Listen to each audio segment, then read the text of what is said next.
I recently watched Saltburn, and I need someone from the UK to explain received pronunciation to me.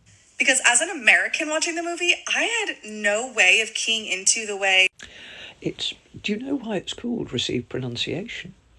Is because many years ago, when radio, the British Broadcasting Company, started to broadcast across the airwaves, it was noted that we have a lot of regional accents. Now, by now, they are much diluted.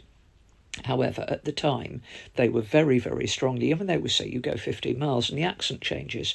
And the way that upper class people spoke and various regional accents spoke meant that, given the quality of the receiving and broadcasting equipment, that it was a concern that people would not be able to understand what the presenters were saying. It had to be, if you listen to very early radio announcements, they're very clear and very strong. The idea with that was so that with bad pronunciation, people could still understand what was said. And believe it or not, it was actually done by a committee.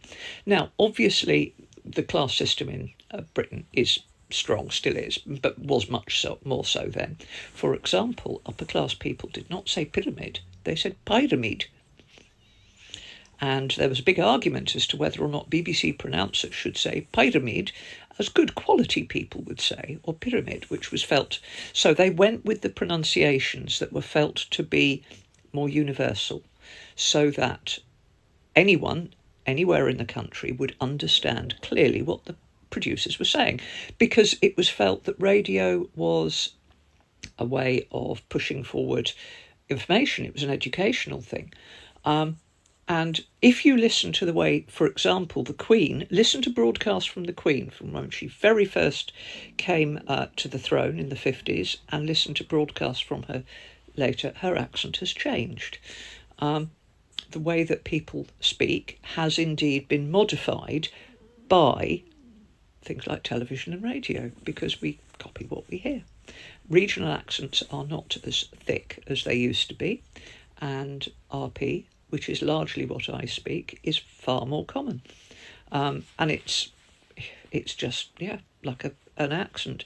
But that is why, because in such a small geographic area, we have such a rich diversity of accents, in a very small distance. You listen to somebody with a thick black country accent and a thick Geordie accent, and somebody from Kent and the Fens. I mean, they sound nothing alike. And it's not a great distance. So that was something really important. But of course, the BBC accent was modelled originally on what was considered to be an upper class accent, because after all, they wanted to be associated with people of good quality breeding. But there you go.